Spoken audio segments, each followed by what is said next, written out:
Matt and Luke's Sci-Fi Sanctuary.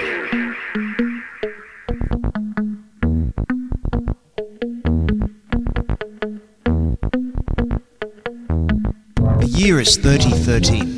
The galaxy is scintillating in the mellow light. Two galactic pilgrims seek out vistas in the samurai future to bring forth the unity of the cosmic shaman. Opening the door of the pantheon of mystics, the evil sorcerer wizard powers the engine of science, seeking to forever alter the sacred balance, travelling on effervescent balls of summer fire. This week, Spider-Man 2.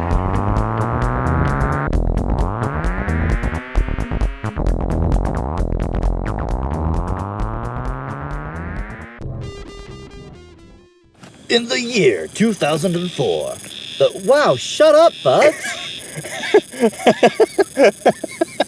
There he goes. Try it again. We've got another outtake. No, I'm leaving that in. In the year 2004, the perfect superhero movie was made, and they could have just stopped.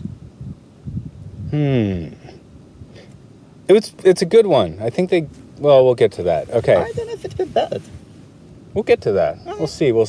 You might be right, you might be wrong. We'll get to that. Because it's maybe Spider-Man 2. Mm-hmm. I started answering you before you finished your question. That's great. Simpatico, man. Hi, ich bin Matt. Ich habe Luke. That's not right anyway, but it is... Either of us were right. Mine was right. Was it? I had a few years of German class, man.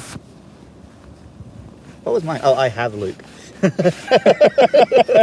Hey, you're in our sci-fi... I was trying to think of German for sanctuary, but of course I don't know the German for sanctuary. I don't even know the German for I am. Sanctuary. Sanctuary is a sanctuary where we don't speak fluent German. I'm sorry if you're coming in expecting to hear a German podcast about Spider-Man 2. Das ist nicht German Podcast. Podcast ein Deutsch. Meine Podcast, das nicht dein Deutsches. Deutsches is podcast in German? I have no idea. I don't want to go down this road because anytime I try and speak German, I just start saying Nazi stuff. Rule 34, is it? Yeah. Or is that the porno one? I can't remember. I don't either.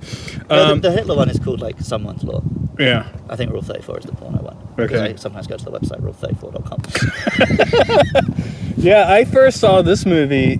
I think you saw the note. This is the first movie I saw in Japan.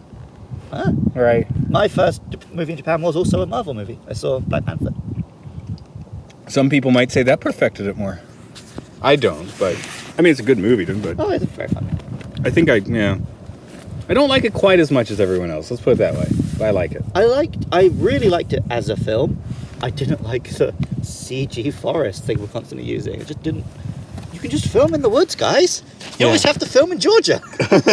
We got woods in Georgia, dog. I've been there. But yeah, Spider-Man 2. I mean, yeah, it's a cool one for the first one. Sony film, makes sense to watch that in Japan. It was my first year working in Japan. I think you were 14? I was still 13. Oh, okay. I did see it in the theaters with my buddy Rich, who I also saw Amazing Spider-Man 2 with. Apparently I just see second Spider-Man films with Rich. That makes sense. Although we didn't see Far From Home. I saw the second one, Amazing Spider-Man in Japan too, but that's not actually special, so.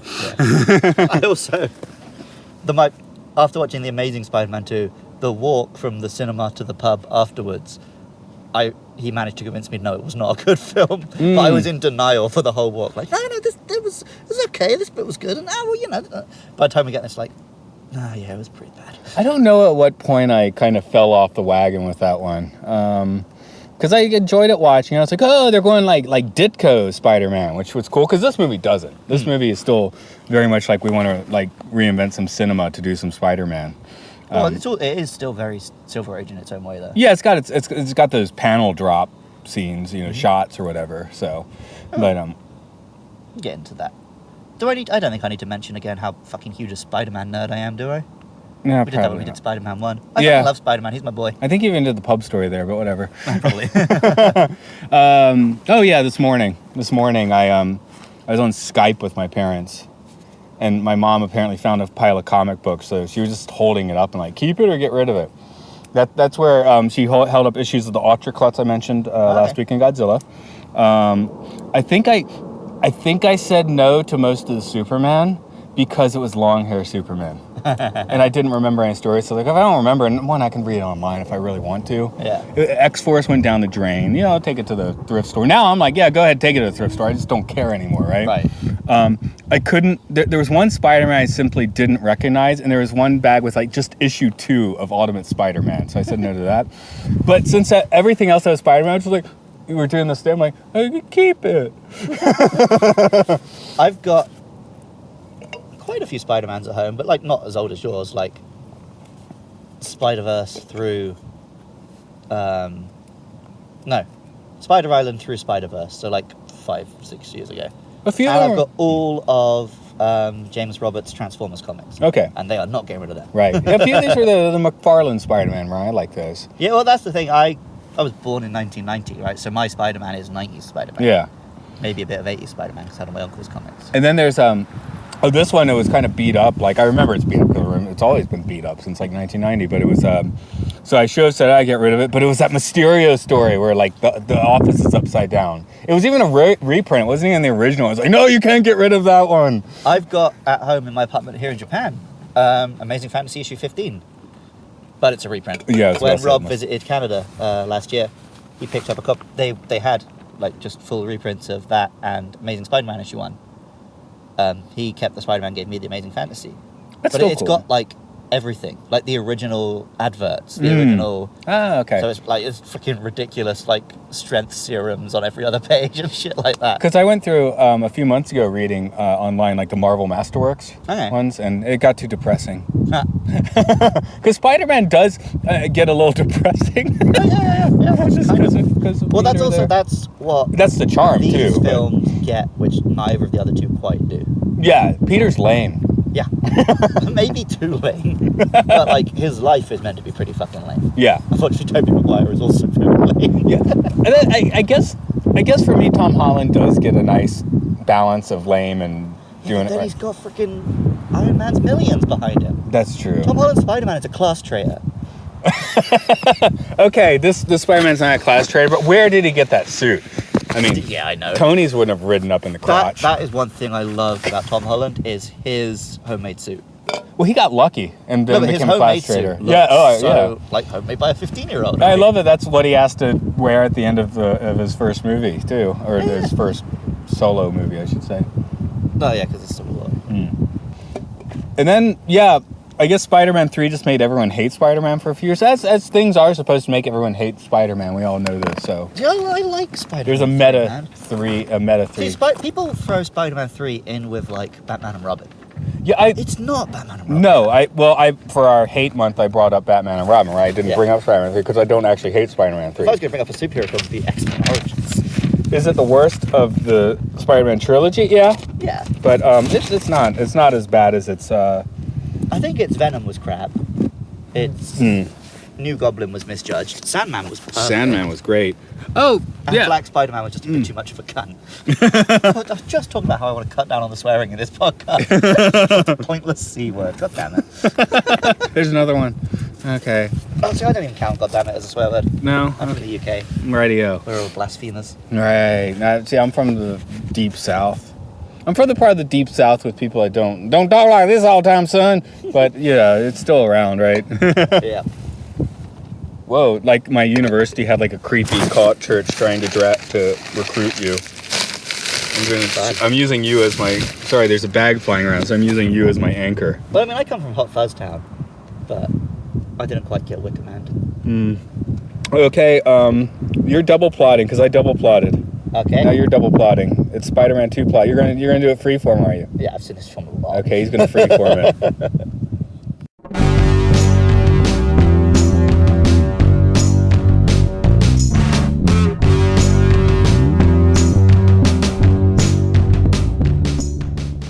Two years after becoming Spider-Man, Peter Parker is down on his luck. He's got a crappy little apartment. His and MJ's love goes unrequited, and Harry still hates him for killing his dad. And he even gets fired from the pizza parlor. His grades are slipping, but Harry does give him an opportunity to interview his idol, Dr. I was about to say Dr. Robotnik.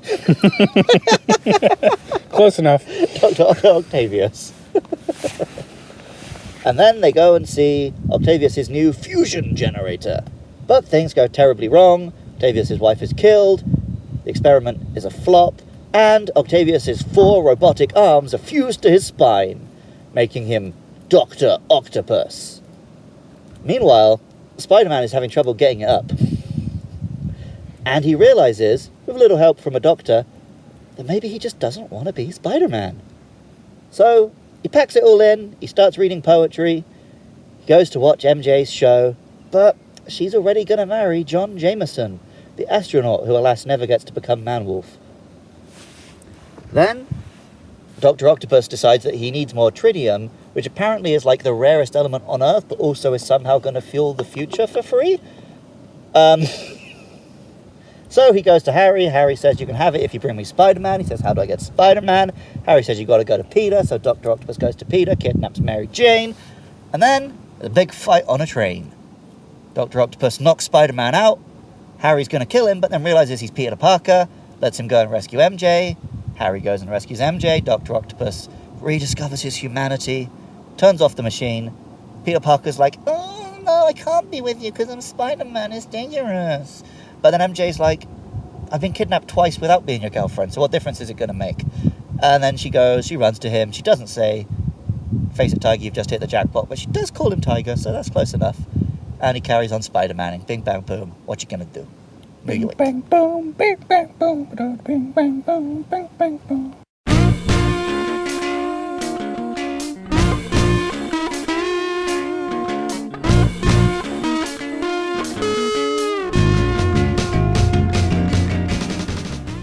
Come to New York, eat a slice of the pizza pie, put some tuna on the pie, drink some coffee. People in New York like pizza and tuna and coffee. We got Ninja Turtles in the drains. What you gonna do about it? That's New York, is it? New York. It used to be New York. So we're supposed to count Dr. Octopus's actual arms and legs. Yeah. Okay, that makes 8. Yeah, 4 robot limbs, 4 human limbs. Yeah. Total 8 limbs. Dr. Octopus. I don't know. I feel like we should only count the electronic ones. Why? Yeah. I don't know. Because I count 4, and then it's like, oh, it's 8 because of his arms and legs. But Yeah. it is perfect casting. If he had 8 robot ones, you'd be like, oh, but what about his arms and legs? He's actually got 12. He should be Squid Man. Yeah, okay. Because Alfred Molina, he was like Doc Ock before this movie was ever even conceived. He was already there. Perfect. Yes. The only better piece of casting in any superhero movie ever is J. Jonah Jameson. Who we get to see here as well. Yeah, that's what I mean. Right? Absolutely spot on. Yeah, and his son. Like, they reinvent the character a bit. Because in the comics, Doc Ock is like pure supervillain, right? But he's not later. He becomes the superior Spider-Man eventually. Only by like psychically melding with Spider-Man or whatever. But like, he's never like this tortured anti-hero character like he is in this. He's just like, oh, I want to rule the world with my arms. This is where that started, though. Like, the comics kind of ran with that vibe after this movie, did they? Well, no, the Superior Spider-Man stuff was like 10 years later. Oh, yeah, it's much He was still being... Like, they made his arms look a bit more like this. But he was still mostly just playing a straight-up villain, I think. Okay. I think they tried to give him some pathos just by making him sad and pathetic. But, like, he was never anything more than an asshole. You'll never be anything more than an asshole, son. Which, like... Because the first film, Green Goblin was a Power Rangers villain, right? He was pure pantomime evil. And then, by the third film, they thought, okay, let's have both. So you've got Venom, who is just a villain, and you've got Sandman, who is, like, a pretty tragic figure. He's allowed to do crimes because his daughter's sick. I forgot that Willem Dafoe actually did show up with Touch in these other Yeah, ones. well, him and Uncle Ben both get, like, a imagined flashback thing. Yeah. I guess I've forgotten that he came back for another role with these folks. I mean, I assume he made, like, a hell of a lot of money for, like, an hour of shooting, so it wasn't a big ask on his part. Yeah. I just, had forgotten that little aspect. And I really like, talking about seeing Willem Dafoe, I love the painted, like, recap of the first film at the start. Yeah. I mentioned Ditko earlier. I would have gone more Ditko with that. Was that the Kingdom Come guy doing those paintings? That was my thought, yes. Definitely I'm not looks like sure. it. It looks like that. Especially when you see him in the suit. Yeah. I guess I just would, yeah. I would have gone Marvel's Ditko there. I would have enjoyed some comic book panels, but I mean, maybe that's a bit too cheese. Yeah, they're a big budget movie, especially in 2004. A superhero movie is not a sure thing. Right. So, in the first film, when Peter's designing his costume, it's a bit Ditko. Yeah. So, I guess we should see how the actors do in this film. I mean, yeah, we've talked about Molina, and he is a masterclass. Yeah. The returnees that show up for more than 30 seconds, they're all better in here, right? Oh, definitely. Well, except for JJ, who was fine the first. Yeah, but he continues to be absolute gold. You can't build on perfection. No. Yeah, he is the highlight of all three films, and was basically the highlight of Far From Home for me. Peter Toby, he's better here, but even more annoying at the same time. Yeah, so It's like he decided he's not going to have the relationship, so he has no real. you can still be sad about that. Okay. He decided he's not to because he's freaking Spider-Man. Yeah. Because he's with He's- great he's- power there must come great responsibility. Yeah. You know what that is? We are building up emo Spider-Man nicely then for the next movie. Yeah, I do think this is probably the best superhero film. I do think both the other Peters are better than Toby.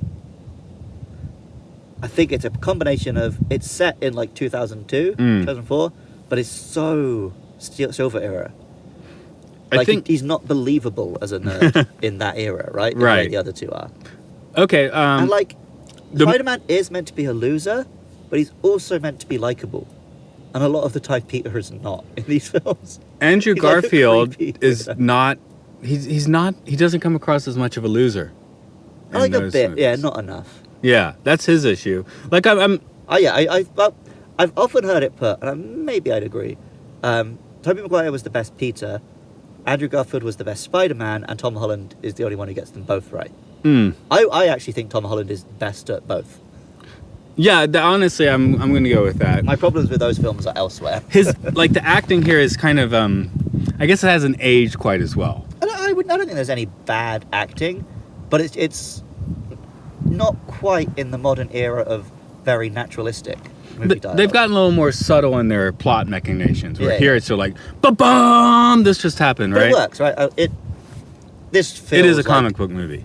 yeah, but also this feels like the big blockbuster of the year, right? Yeah. Which is how it's meant to feel. was.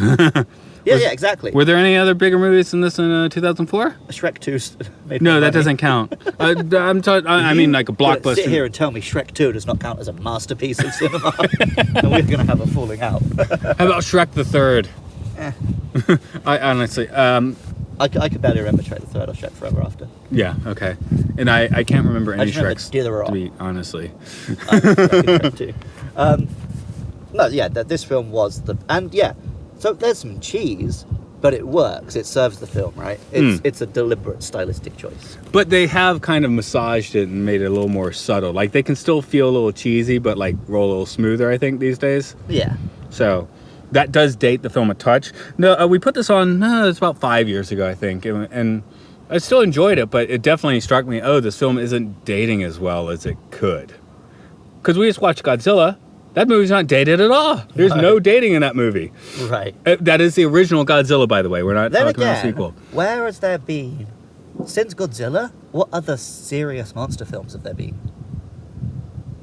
Like Cloverfield, I guess, kind of tried. And that, Americans don't do monster movies, really. not well. Not seriously. I mean, King Kong's the only, like accidental hit, and sometimes that doesn't work, right? Whereas, we've had a lot of superhero films since Spider-Man 2. Oh, yeah. So there are elements of just how you make those films, which we're used to a different style now. Okay. So, a few that, for me, just this is for me, I like them better than Spider-Man 2. Several MCUs I would say I like better than Spider-Man 2. I would say that for Winter Soldier, I think.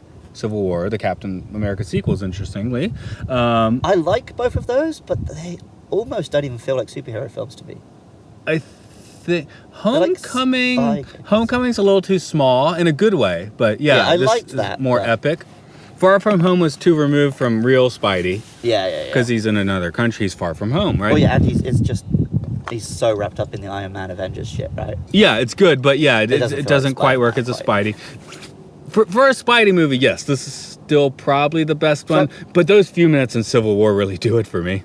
I like that a lot, yeah. Because that's straight up Spider-Man. Because he didn't have shit. He gets given shit, but he didn't have it before. That's where Tom Holland, fires on every cylinder before he really hooks up with Tony, or in the process of doing so. When he's just swinging around doing his stuff. Yeah. So I think what makes this work so well, I think Spider-Man does shine pretty well when there's not other heroes around, right? Yeah. Because he's kind of low-key.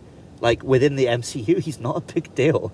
No, he's amazing. So you don't want to put him up against other superpowered heroes. Yeah. Whereas, in Spider-Man... This is the best you're going to get is the point of Spider-Man. Right.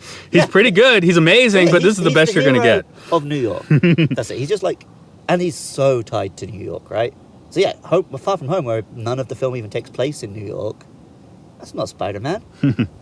I was listening to another podcast talking about Spider-Man, and they said, the biggest crime you can commit in the Spider-Man universe is not loving New York enough.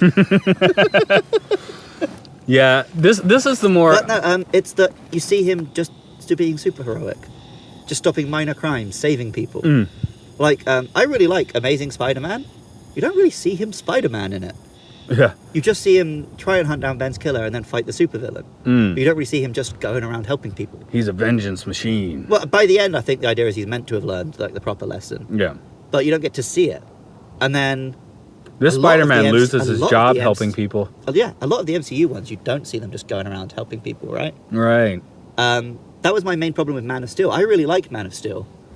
But because Superman doesn't appear until Zod also appears, you don't really get to see him being Superman. So I'm distracted because I'm staring at a spider. I think I made eye contact with it. It's a jumpy spider as well. Yeah. Oh, shit, it's jumpy. Crap. Is it radioactive? Hopefully. Okay. How are you with spiders?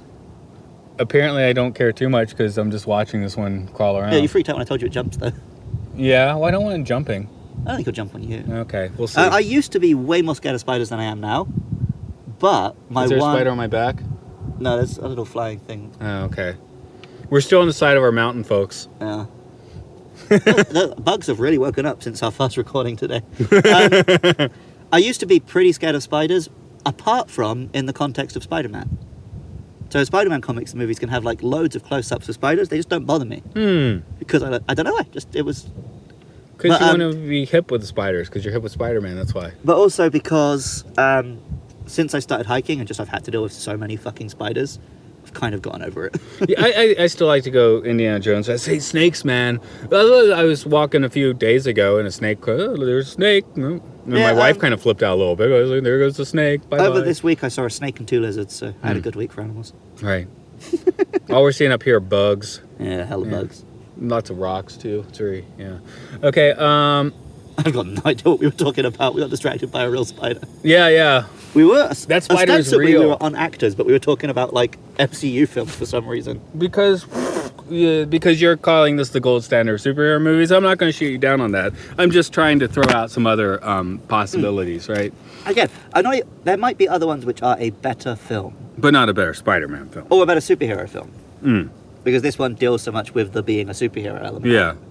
Whereas a lot of the MCU ones, after their origin movie, they try and do something different. They do a spy caper, they do a heist movie, they do a war movie.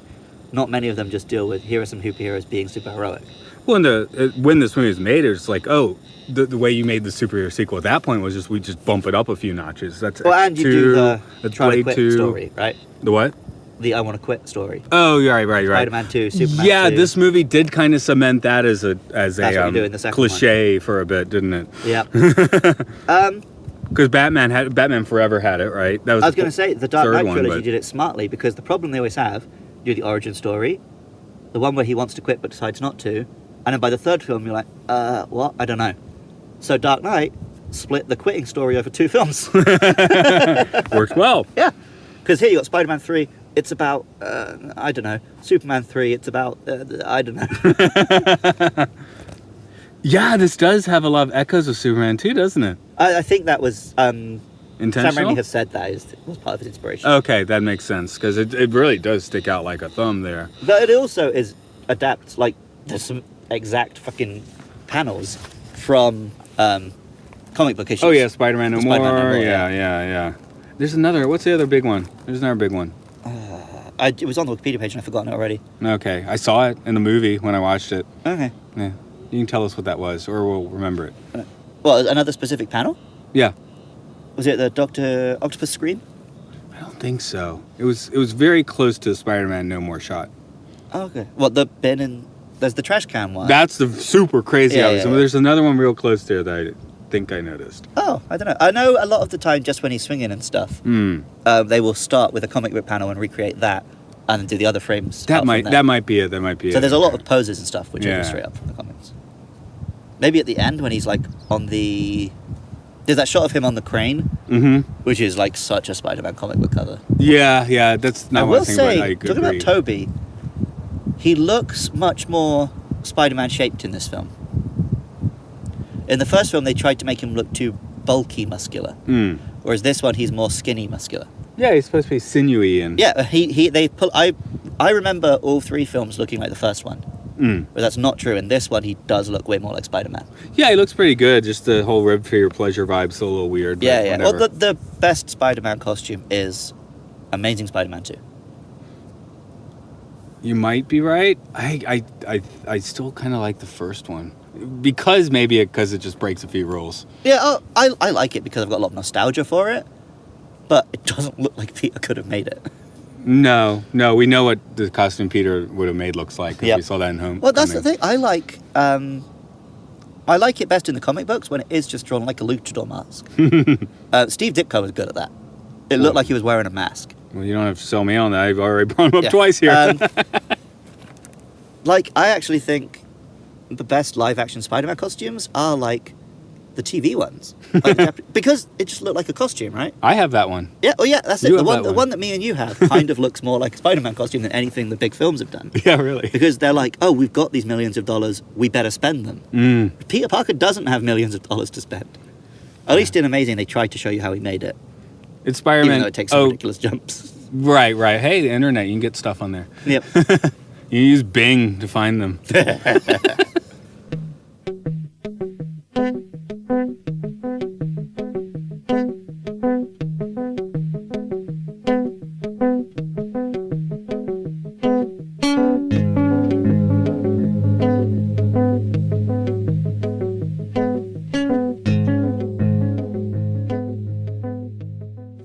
Octopus.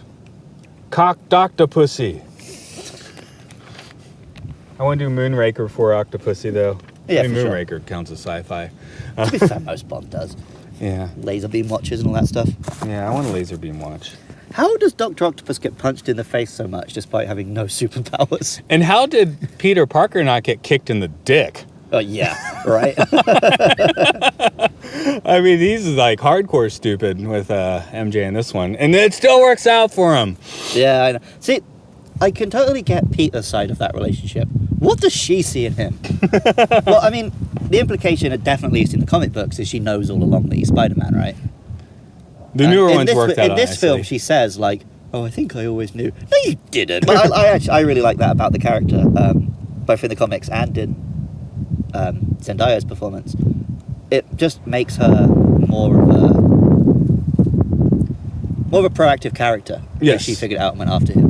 Yeah, she's than still just, like, pretty in the back seat here. I mean, Yeah. she's got her acting career, I guess, but she's doing well professionally, but that doesn't matter in a superhero movie. But yeah, she, like... Did you ever look in the credits of this film that there's, like, Screaming Woman #1, Screaming Woman #2, Women gotta scream in these movies. Yeah, like, that's the only character they get is either Peter's love interest, Peter's mother figure, and Screaming Women. When they brought me... I'm not going to go off on it too much because this is a film about two male leads, right? It's whatever it is, but it's kind of ridiculous. When they brought me in, I thought I was auditioning for Screaming Woman #3, but then they gave me Screaming Woman #2. Moving up on the list. I was going to say something, I forgot now. I was about Screaming Women. You scream like a woman. Talked about MJ, talked about Peter being a dick. Is Peter a scientist in this movie? Not enough. I mean, he's barely. He has like an interest in science in this movie, basically. Well, like Dr. Octopus implies that he is pretty smart. But yeah, we don't. In none of these three films, we really see Peter do science. Oh yeah, I was about to say, what about the web shears? We didn't have those. That is my biggest problem actually with the Sam Raimi trilogy. Is just the fucking organic web shooters. But it is what it is. Which become creepier in this movie somehow. It's when he lowers her down on it. And it's like meant to be a romantic thing. It's like, that's coming out of his body. Yeah. That's That was a line in Civil War, actually, when he gets Falcon with some webs, and he's like, is this stuff coming from your body? Well, you'd want to know. It's not. Yeah. I mean, if I throw water on you or if I just decide to spit on you, there's a pretty big difference there. Yep. If I get some glue on you for a joke, or if I just jizz on you. Well, there is a different adhesive quality to both of those things. Yeah, I know. I can't think of something that has the consistency of jizz, right? Not much does.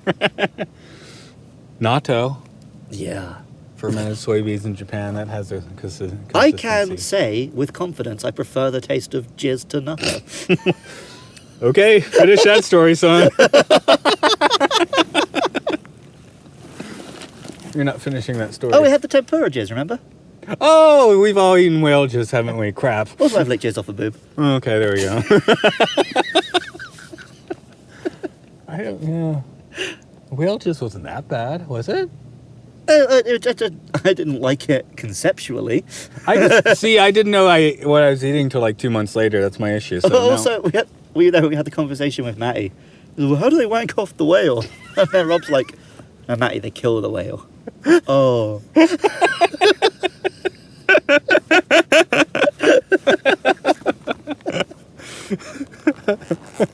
It was like dark in the first place, and it just goes darker. Oh my. So Spider-Man. Spider-Man and his web jizz.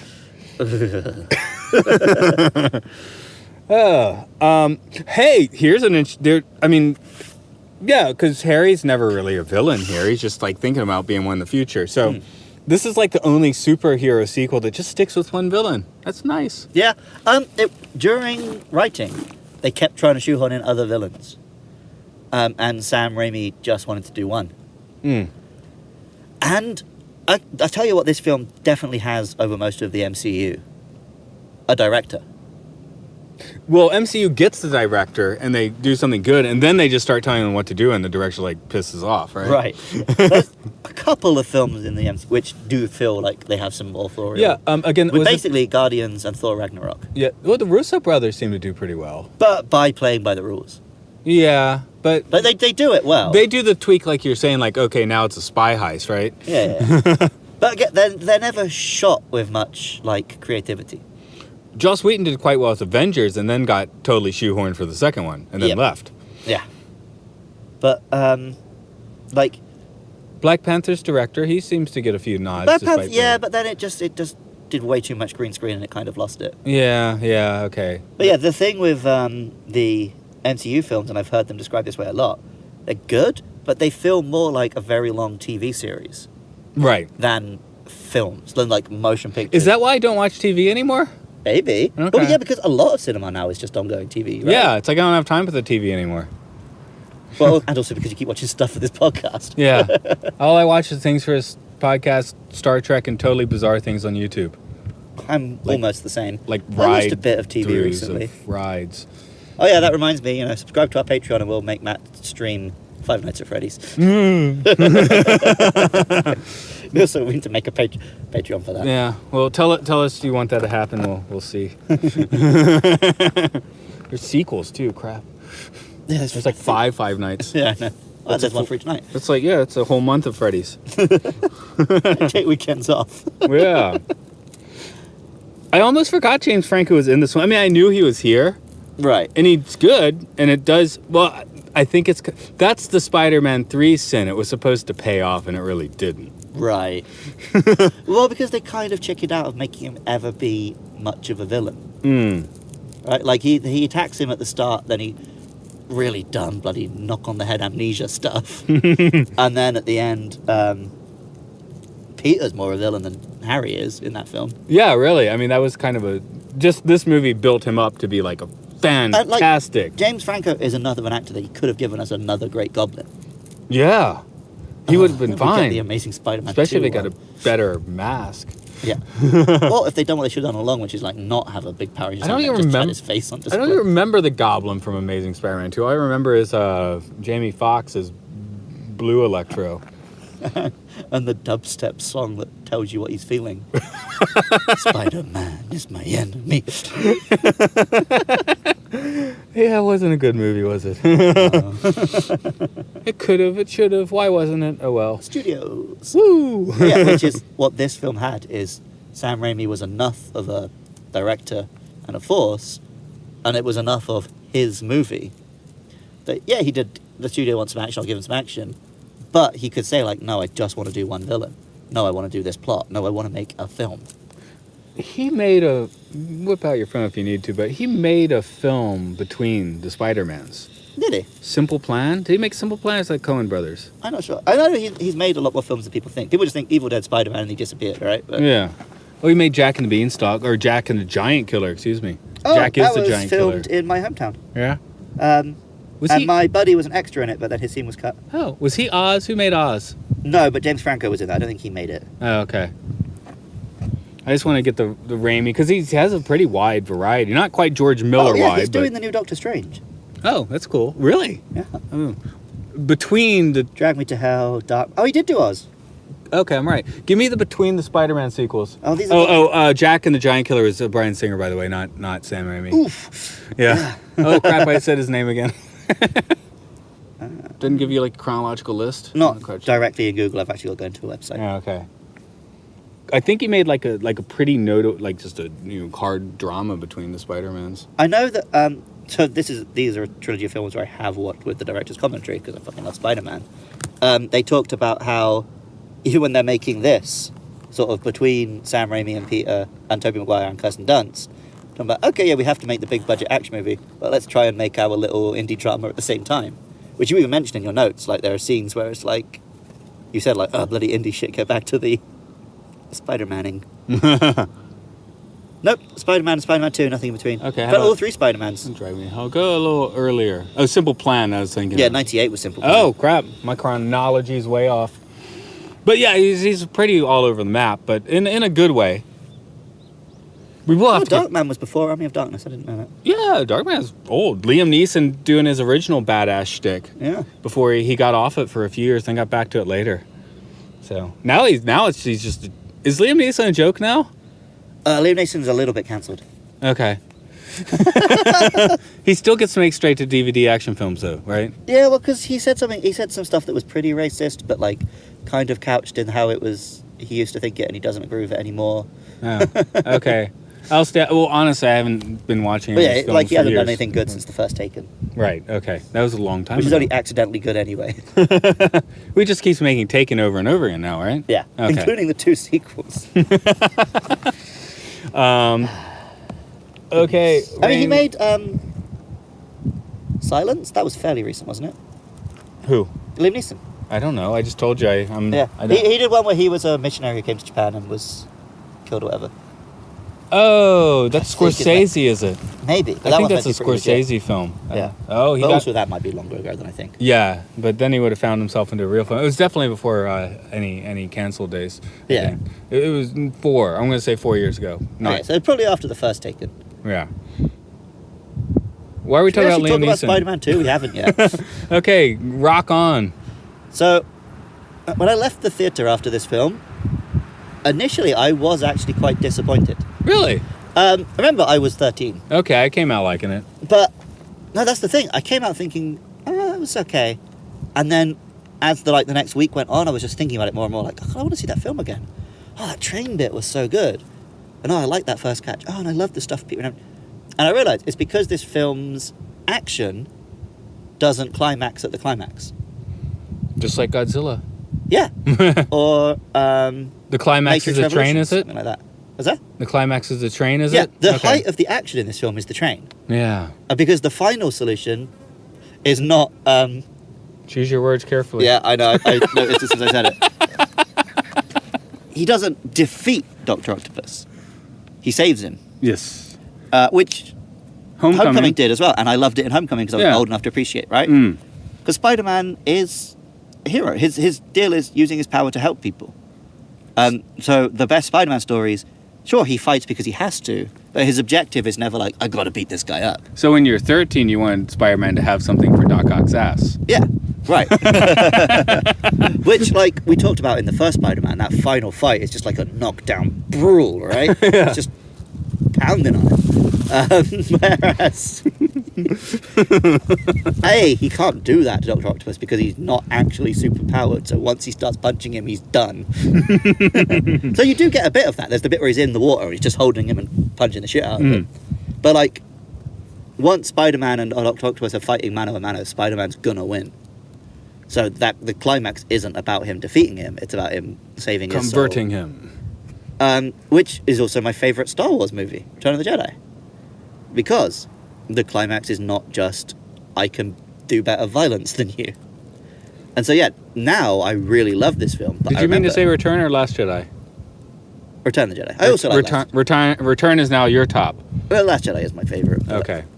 Return is my favourite, the original trilogy. Oh, sorry. I missed that little qualifier. I also didn't say it. Oh, that's probably why I missed it. But Last Jedi as well, right? Luke wins through pacifism. Yeah, that's why I was a little confused. Yeah. Because I love action movies and fighting. But I do really appreciate when you can find a way to do something a little different. We did our little mini series on Picard, and that was the one thing where the show made its flaws, but the thing in the end is, yeah, of course, he's got to be a little pacifist instead of dealing with the many tentacled robo beast from the great beyond. Oh, which kind of just looked like Dr. Octopus's arms. Yeah. Which just looked like the Sentinels from the Matrix. Yeah. I definitely had a note about that somewhere in here. Mostly this film holds up pretty well. There are a few times where the camera stays on a CGI Doc Ock for too long. And it does look like Neo in the Matrix Reloaded. Practical Doc Ock would have been a... Practical Doc Ock looks amazing. Yeah. A lot of it is. Okay, I'm talking about the yeah. How'd they do that? They had big old puppet ones that people were working. Okay, that's cool. Probably didn't look good behind them, but that's fine. No, they cut it out. They had to edit around it, Yeah, but the actual arms are real, right? Movie So it is looks magic. amazing. Okay. But yeah, there's a few bits where he's bouncing around town or running on trains. Mostly it looks okay, that it just spends too long. You can see his face, and it's like, oh, he's like a PS2 character.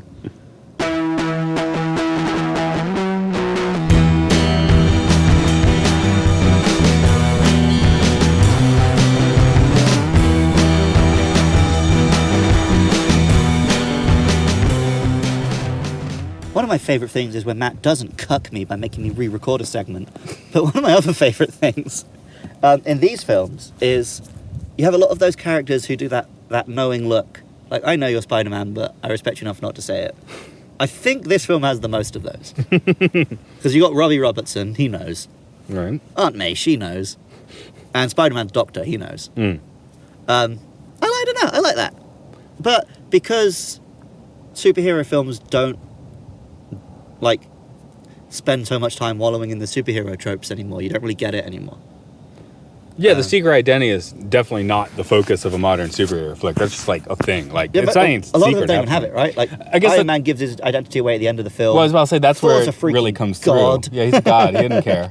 Captain America's in the wrong time, so he didn't care. Yeah, he doesn't really have a life to protect. Yeah. I guess Again, in the MCU. the only one that really, really still does it is Batman. Yeah, and Peter Parker. Yeah, because it was a big plot point in the end of this one that he gets his identity given away. Yeah. You mean But the yeah, most I guess recent it makes more sense in lower stakes superhero stories. one? Whereas when you get into, Avengers level threats, Yeah, once Thanos like the is gonna characters have snap so and- much power anyway, they don't have any need to protect their identity, right? Right, you just... Iron Man's got a freaking army of robots at his beck and call. He doesn't need to protect his identity. Well, he's got a giant pile of money in his beck and call is the Yeah. thing. That's it. Again, Batman and Tony Stark's superpower is money. Right. That's why I actually kind of like my Batman stories best when there's less of the gadgets. So it doesn't feel like it's his money that's winning it for him. Well, I think you said No Man's Land was your favorite, right? I love No Man's Land. Yeah. Where he's got none of it. Right. Yeah, But- he's just relying on the fact that he's very good at fighting and thinking. Right. Which makes him basically Peter Parker. Peter Parker's a bunch of money, turns into Tony Stark. I mean, Right. that's made crystal clear now. I mean, they made him into Tony Stark basically now. I really like it when Peter Parker is often at odds with Tony Stark. Because even when he is given a bit more money, a bit more power, he's just so ethical. Or like even in Homecoming, he gets given all the drones or whatever, but he does destroy them at the end, right? Yeah, he's like, I don't need that. Peter understands responsibility. And then when you get the Avengers level threat, well, I guess I'm going to use that new suit anyway. Yeah, but I'm going to use a suit and I'm going to use my own guile. I'm not going to send in drones to kill people. I guess that's why, jumping out of this movie again, but he was the most depressing dust away in Infinity War. Right, because he's so good. Yeah, because that's the one he's the best of us. They do mention that in the comics a lot. Like, he's not the strongest, he's not the smartest, but he is the best. Yeah. A bit odd. And I think that's why Spider-Man has to have such a crap life. Because, in terms of as an interesting character, he doesn't have many flaws in terms of his personality. He's incredibly driven by guilt, which I guess is a bit of a flaw. But he is fundamentally a very good person. So he has to have failings in a lot of other areas to make him interesting. But I like that. I want to see my superheroes be good. So just with the one that would be, I guess, most in the running. I mean, Tony Stark's a prick, right? But Steve Rogers, you could almost say the same thing for. Where's the difference? He's an army man. He's a soldier. But he was barely. Well, I mean, he got dragged out of Peter Parker land to become that. Right. Yeah. So, well, that's my biggest problem with MCU Spider-Man. He's a child soldier. He's got chevrons on his costume. He's not Spider-Man at all. Yeah. And that's my biggest problem with the MCU in general, is the militarization of superheroes, which, mirrors the militarization of the police pretty well. But, yeah. Well, those sorts of the military-industrial complex, Iron Man 2 was the first to really dive down into that. If someone can do that stuff, the military-industrial complex wants it. Yeah. But they never, it never comes to enough of a conclusion about that being a bad thing. Well, they got Tony... It just feels like the Avengers are the military-industrial complex. Well, yeah, that's my point, because Tony stands up and is like, you can't have it! But 3 movies later, they're pretty much in the pocket. Yeah. Probably 8 movies later, because it's MCU. They really, they never really explain how he went from Iron Man 3 Iron Man to Civil War Iron Man. It's pretty polar opposites. We just want him in this position so we can tell this story. There needs to be an Iron Man 4. Whatever. Again, should we talk about Spider-Man 2? I guess that's a weird thing. There's not that many things to talk about Spider-Man 2, but it's a nice contrast to a lot of other things. I suppose, talking about it in the year 2020, the main things you notice are how it's different from the superhero films we have now, right? Yeah. Because, this was long... I didn't believe, when I was sat in the cinema watching Spider-Man 2, that I'd ever get to see an Avengers movie with all those characters. Little throwaway lines about Doctor Strange. Or, occasionally in a Batman film they mention Superman or vice versa. Yeah. I thought that was what I'd ever get. So, I because it's so big and so beloved, I feel like I often want to point out the flaws with the MCU. But sitting in the theatre and seeing the Avengers come together for the first time, after they all had a solo film, it was a big moment for a kid who grew up reading comic books. Black Widow didn't have her solos film. Not yet. And it's delayed now. Yeah. Hawkeye too. Right. Does he show up in Black Widow? I don't know. Anyway, he gets Mission Impossible. Basically the same, right? He's just a dude with a bow. He got born. He got born. Oh, that one, yeah. All of us have been born, man.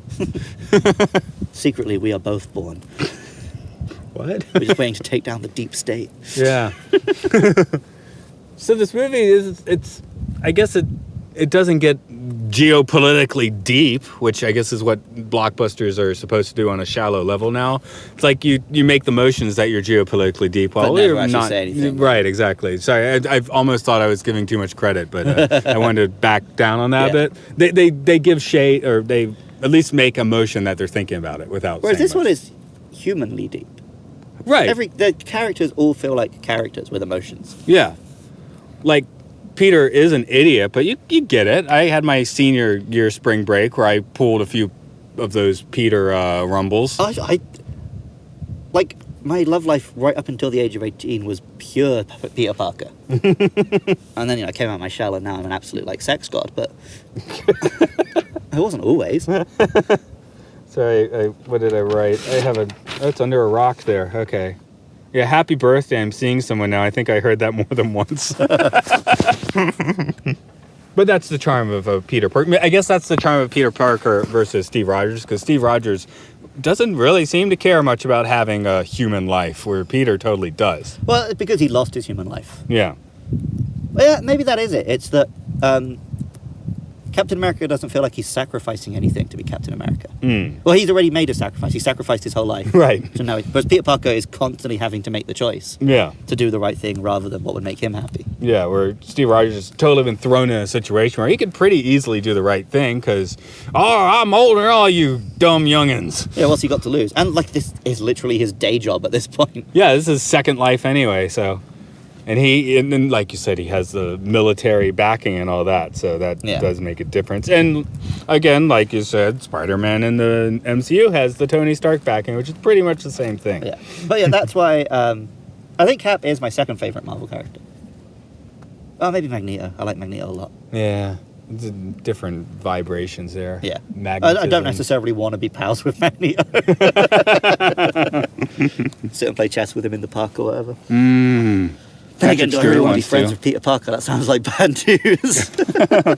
You want to play chess with Peter Parker in the park? Yeah, probably. Parker in the park? Can you show me where to get a dog? Or get a slice of pie? Yeah. Parker Park. Yeah, it doesn't work well. Okay. Also, he doesn't quip enough in this film. Oh, well, Maguire Spider-Man never quips. I just remember seeing The Amazing Spider-Man when Garfield is like, as Spider-Man quipping, it's like, oh yeah, there we go. Again, that's something which they got so perfect with Tom Holland. He's constantly quipping, but it sounds like he's doing it because he's nervous. Yes, which is why Spider-Man, right? He does it. That is Spider-Man. Yeah. Like, he's not cool or funny. He just can't shut up, because if he shuts up, he'll realize what's happening. He'll crap himself. Yeah. Whereas, Garfield Spider-Man, I was better than this, but he came across a bit cocky. Stan Lee is a short cameo here, shorter than usual. Well, this was before, I think it wasn't really until the Marvel films, like the MCU films, his cameo started getting longer. Yeah, Although that's Spider-Man true. 3 has like a little speech. Well, this is 2. Yeah, that's what I mean, yeah. So, but that was before MCU. Okay, yeah, of course. Not long before, actually, if you think about it. No, Spider-Man 3 was the Batman and Robin ship sinking. Again, we've already said we both like that one better than Batman. Well, I like it better than Batman and Robin. Oh, yeah, by a long shot. Okay, you're still there. Okay, good. Anyway, that potentially tanked the whole thing, and then Iron Man just kind of scooped it on back up. I was going to say, was there a superhero movie between... but yeah, there was The Dark Knight. Yeah. We were talking Marvel. But you know what's really weird? Spider-Man 3 came out in 2007. Transformers came out in 2007. Mm-hmm. In my head, those films are like 10 years apart. Yeah, Transformers does seem more modern. Spider-Man 3, I remember seeing as a child. Transformers, I remember seeing as an adult. Oh, okay. But it's like a couple of months. I think I finished school. They call that puberty. Yeah, basically. Well, I literally remember sitting in Transformers and being like, oh, that's it, my childhood's over. Like I've been waiting for a Transformers film when I got one. My childhood had long been over, so I was like, why are they giving this to me now? And like within months after that, I had like my first proper girlfriend. I started sixth form. I got like, a year after that, like a proper serious relationship. So yeah, like despite the fact there's like 6 months between Spider-Man 3 and Transformers. We lost the bag. No!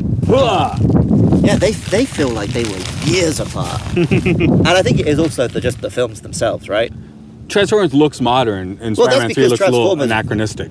Reinvented the blockbuster, right? And Spider-Man 3 was just the last of the old blockbuster. Right. Sorry, I'll get back to you on that. I was just thinking of where I heard the first instance of a Transformer sound. What was that?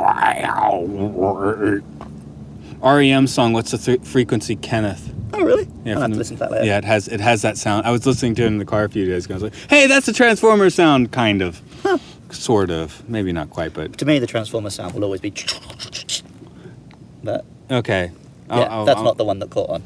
Like y'all can look that one up if you want, and I'll probably run it by Luke in our break.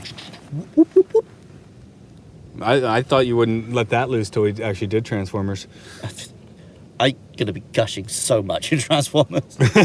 With those noises? Just screaming. I bought an Optimus Prime yesterday. Yeah, how much was it? Only $30. That's not bad. I've been really holding off buying Transformers in Japan. Yeah, what's the size? Big. Okay, that's a normal like 80s toy size. It's cool. Just curious. It's the one from the Bumblebee movie. It looks real nice. Oh, okay, yeah.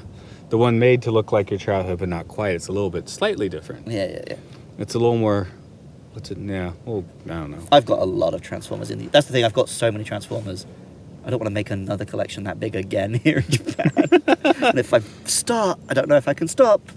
But I was feeling a bit sad, and I thought, you know what made me happy? An Optimus Prime. I don't want to tell you how many times I've sent synthesizers and guitars across the Pacific Ocean. I need to pick up a guitar.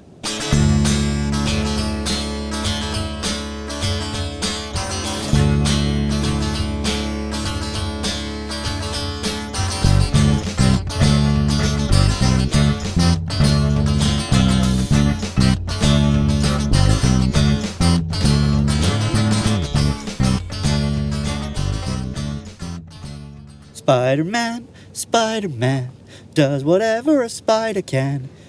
Yeah, I didn't like that in this movie. I really like that. Oh, you like it? I mean, it's dumb as hell, but it was funny. Yeah, I think it's because she's Pitts in it. Doesn't even have a bow. What's up with that? Is this film funny? Pitts is when you use it with your finger. No, not really. Tony's lame. Tony is dad joke funny, but as a teenager. Right. Which is the whole thing with Peter Parker anyway. One bit of this film that is really funny is the freeze frame. Which one? When he stops being Spider-Man, he's having that happy little montage. It ends on a full-on freeze frame of just him smiling. And then he carries on walking. It's so cheesy, but I love it. It's because it's the moment. Yeah. It never comes back. Yeah. Unless he's emo. His landlord is hilarious. Oh, yeah. Jameson has some great lines. Yes. You want to hear about my Russian date? Cancel the caviar. It wasn't from the internet. Yeah. Oh, yeah, you mentioned this, so go on. Okay, yeah. This is when I was working at summer camp, and it was like, oh, she's Russian. Oh, that's cute. I'll take her to Russia. I said, oh, there's a movie out right now that's like in Russian. Dialogue has some Russian in it. So we went as a date movie to K-19, the Widowmaker. Talking about the submarine that killed lots of Russians, right? That's radiation. Hey, everyone, if you ever think, hey, K-19, that's going to make a good date movie, you can take Matt's advice. No, it's not. Spider-Man 2 would be fine. You know the movie that I have forced multiple dates to watch? What's that? Schindler's List. Why? Because they haven't seen it and they should. Oh, okay. You don't do it after watching it, do you? Not immediately. I mean, it is inevitable. No, actually, all broke up with me after. Nah, they always come back for more. Yeah, there we go. But my little friend is just not leaving. no, Luke's had a bug on his, not a spider, just a grasshopper, is it? I don't know. Some cicada. It's been on his hand for like 5 minutes now. I took a picture. Yeah, it's just he's hanging out. Yeah. I've been blowing on him, like trying to poke him with a stick, but he wants to hang out with me. He likes your hand. Oh no, there he goes. Oh, Bye-bye. well. If he had bitten you, you would have gotten grasshopper powers. Just like a big old jump. I'll take that. I'd basically be Mario. Yeah. I'm Mario. But what if if you jumped... What if I could jump real high, but it doesn't give me any extra ability to take the landing? Yeah, that was what I was about to say. Yay! That's not much of a superpower. That is like a background character in an X-Men comic, though. I can jump real high, but I can't take the impact. You've got to use your power. Fuck, no, I'm not. Seriously. I don't want to shatter every bone in my legs. So we've talked about everything but Spider-Man 2. Because it's a tough film to talk about. Like, it's just good. Like, it doesn't really ask any deep questions, so there's no, like, obvious tangents to go on. Heroes are heroes, villains villains. Too many things in Peter's life are like your life if you're a privileged white guy, I guess, but... Not super privileged, but a bit. Oh, sorry, at the beginning, I already threw out he kind of deep six that relationship, so I can't bitch about too hard. Yeah, his apartment's real nice for New York City. Yeah, right. That is not a dump. I mean, come on. I mean, it's not great for anywhere else on Earth. It's got a high ceiling. It's got a little space. He didn't live in a closet, So, hell, your apartment's smaller than his. I don't think it is. It's not smaller. No? Okay. I've had smaller. Maybe I'm thinking back to the first one. Oh, the first one, that was ridiculous. Oh, yeah, but that's because Harry's a fucking villain. Right. But it wasn't too bad a place. I mean, he's out on his own in New York City. I could have done that when I was 20. Right. But that is one thing we're kind of missing here. Just the That's why they got him out of high school way too quick in the first one. Now he's just completely out. He can't. It's not like he can go back. So, Right, but the comics don't spend that long in high school. Everyone always forgets. They only spent like 4 years in high school. but they still establish a lot more of stuff than you can in a single Yeah. movie. There, right? They But could have it's also gone just 2 one. movies with that. I think 2 is the right amount. Yeah. I've got a feeling we're going to get 3 high school ones with Tom Holland. But at least we're in the age where they cast kids who look like high schoolers. Well, of course now. we are, because this one Toby's only in high school for the first one. Andrew Garfield is in high school for the first 2. Yeah, and then never got a third. So he can be in 3rd. So Tom Holland can be in high school for 3. Yeah. And then he's going to get looking way too old to play a high schooler. Right. But Peter Parker, Tobey Maguire looked too old from the start of the first film. Yeah.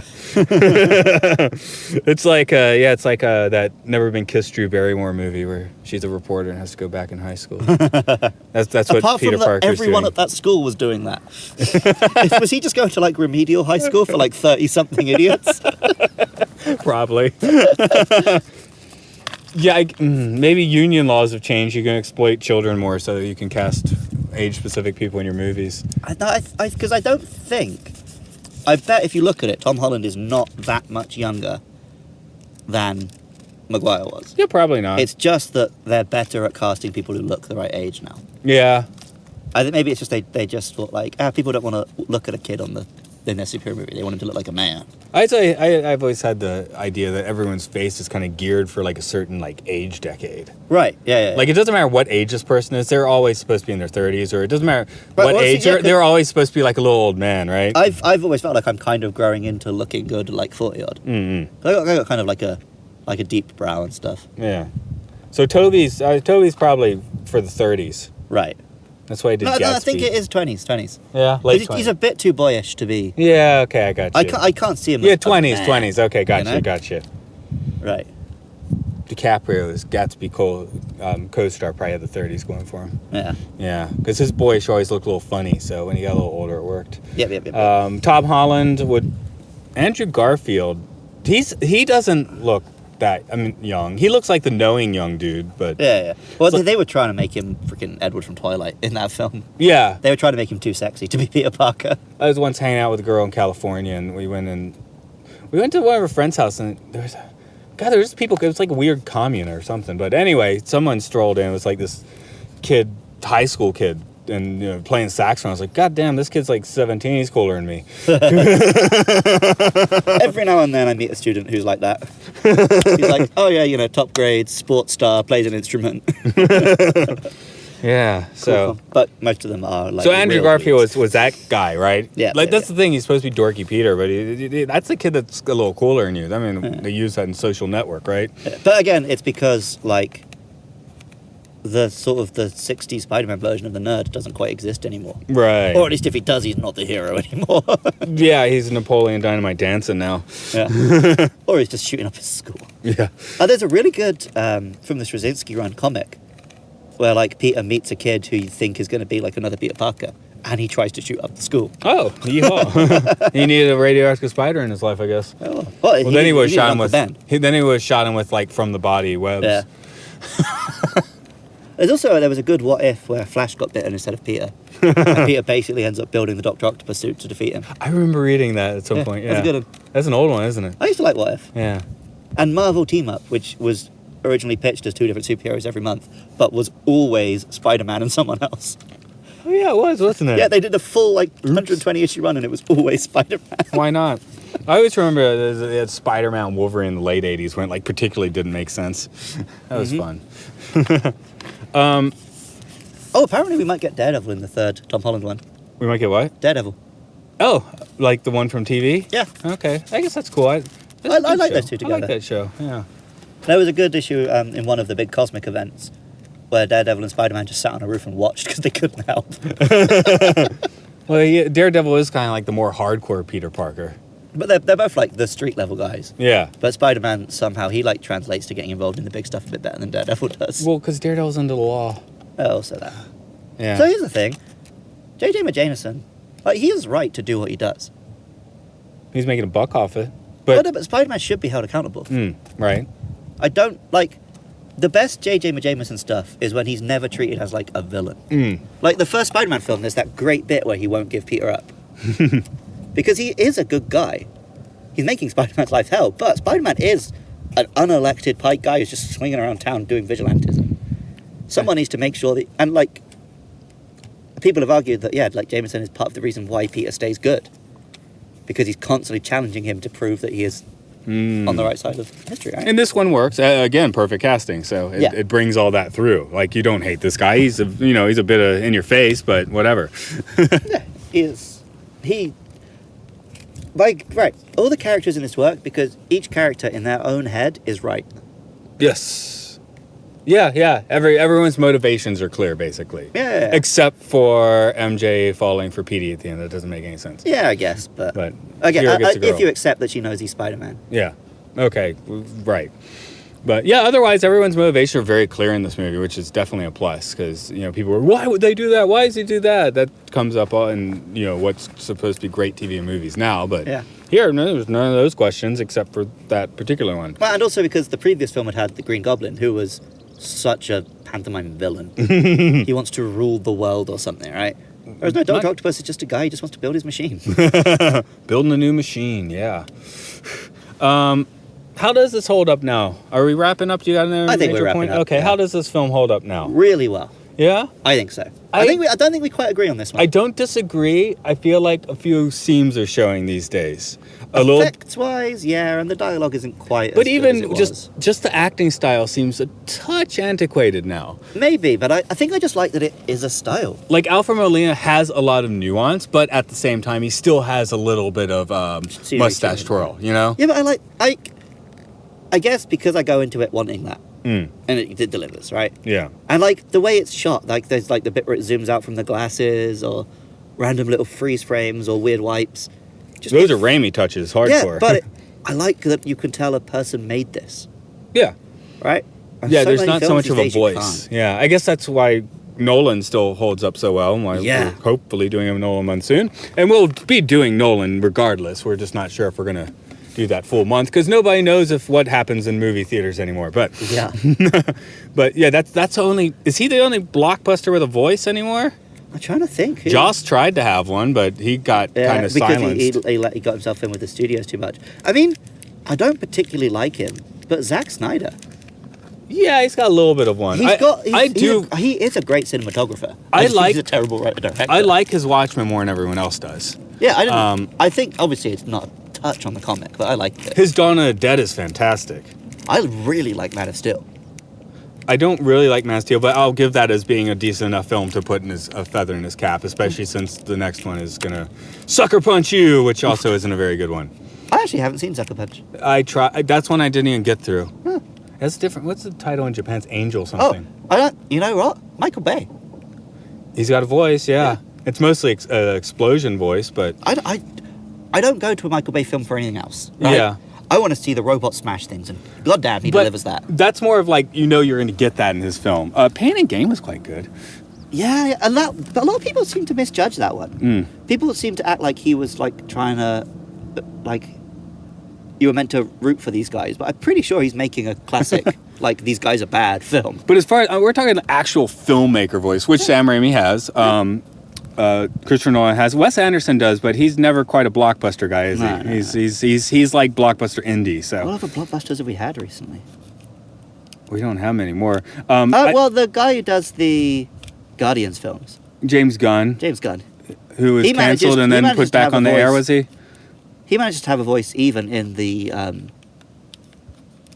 Marvel universe, which is pretty good. Yeah. Taika Waititi when he did Thor, but he mostly doesn't do blockbusters. Right. Yeah, I can't even remember. Yeah, once we get to Infinity War, and Endgame, very good, but no voice at all. There's no filmmaking voice there. It's like all of Marvel's many stipulations are being put into action. Yeah. But yeah, it's like pure luck that film actually is good. Yeah.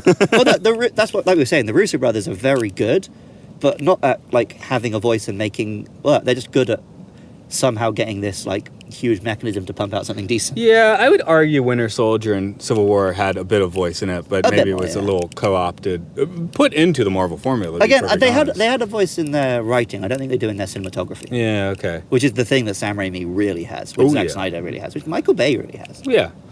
But, and of course, if you go outside of Hollywood, there's loads, right?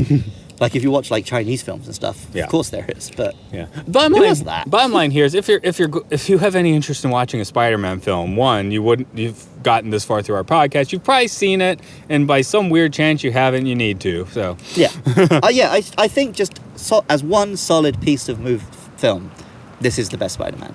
yeah, I would say we'll maybe do. even the best superhero. Like I said, I think there are elements of other Spider-Mans which get the character more right to what I would want from that character. Would maybe have better action, blah blah blah. But just as 2-hour film, yeah, this pretty much nails it. Yeah. I guess we're gonna put the nail in the coffin then. There's a better metaphor I was looking for, but You've spun your last web, Spider-Man. there, that sounds I know we good. didn't talk about this that? film has been like super memed. All three of them have. Oh yeah. And even just in like my day-to-day life, like every couple of weeks, me and Rob will get pizza on a Saturday evening. I always, when I walk through the door with the pizza time. Well, like I keep saying emo Petey because that's a meme. Yeah. Oh, man, and the GameCube game, my dude. Do you ever play Spider-Man 2? No. So like as a game, it's not that great. Mm-hmm. But for swinging around New York, I did play the Feels Xbox so- Incredible Hulk one a lot though. that was good. Yeah. Yeah. Oh, my distraction. Yeah, both of them. It's like if you want to actually do the missions and complete the game, these aren't particularly good games. Right. If you but just want to be this superhero in a city, they got it so I just right. wanted to stomp small towns in a Hulk game, but Yeah, that's exactly. what you do. Yeah. And I just want to swing from skyscrapers in a Spider-Man game. It freaking nails it, man. Like, that's the game which I've put the most hours into without ever getting close to finishing. I don't even want to do the story. Yeah. I just want to swing around, stop robbers, climb buildings, climb up the tallest thing I can find and jump off it. That's the sandbox. So Yeah. anyway, where do people nail us in the coffin? You can nail us together at MLSFS Pod. If you want to just nail me, you can find me at my Pokemon podcast. Search on Twitter for @LukeLovesPKMN. And if you want to nail Matt, he'll put Come some on, tunes nail on. me. And you can nail him by going to rovingsagemedia.bandcamp.com. Yeah. Okay. This has been Matt. This has been Luke. What are you going to say about our sci-fi sanctuary today? We're going to nail you out of the coffin.